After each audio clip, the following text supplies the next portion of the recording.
The Innovation for Defense Excellence and Security, or IDEaS program, is the new Department of National Defense Innovation program managed by the Assistant Deputy Minister of Science and Technology. It is an access to innovation program designed to encourage Canadians to help solve some of the toughest defense and security challenges. Most Canadians are eligible. The innovator, in their basement, the small industry, the big industry, not-for-profit organizations, academia, and municipal, territory, and provincial organizations. The only ones who cannot participate are federal civil servants. Innovators own the intellectual property they develop under this program, and the Department of National Defense gets a license to use the IP for its own purposes, but cannot exploit it commercially. IDEaS has developed 8 elements that provide the Department of National Defense with the flexibility to access innovators and have them apply their expertise, regardless if they have a concept, prototype, or near commercial product. IDEaS has 8 elements, 5 funding elements, and 3 enabling elements. We'll describe each in the context of the IDEaS process in the next few slides. So the IDEaS process begins with a Department of National Defense Canadian Armed Force priority and its associated hard problem. Those hard problems are transformed into innovation challenges, which are published to the innovation community. Innovators are engaged through the various IDEaS elements to identify potential solutions that can be integrated to create an improved defense capability.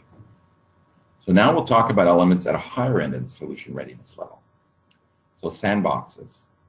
Sandboxes allow for iterative experimentation and demonstration of early prototypes to defense and security practitioners who provide feedback on a prototype's applicability and effectiveness.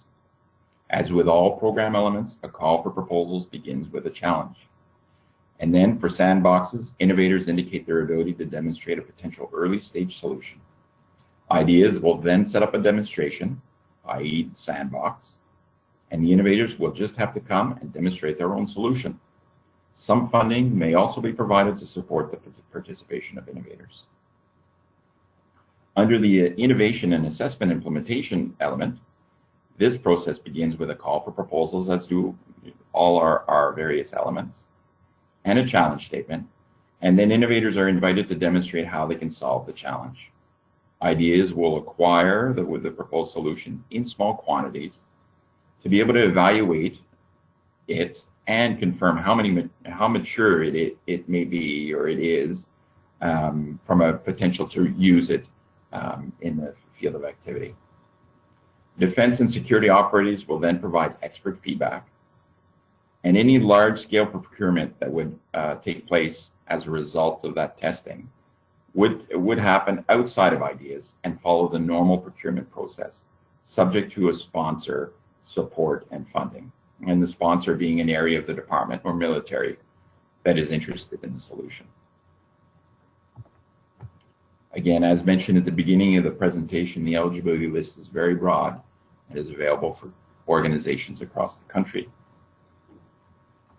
And the intellectual property rules are very straightforward. You keep the IP, but D&D needs to ensure it has access to it. And finally, my recommendation is that you put your name on our distribution list to stay connected with our processes and our calls for proposals. You can get added to the mailing list by clicking on the link on the main page that says join our mailing list. Thank you.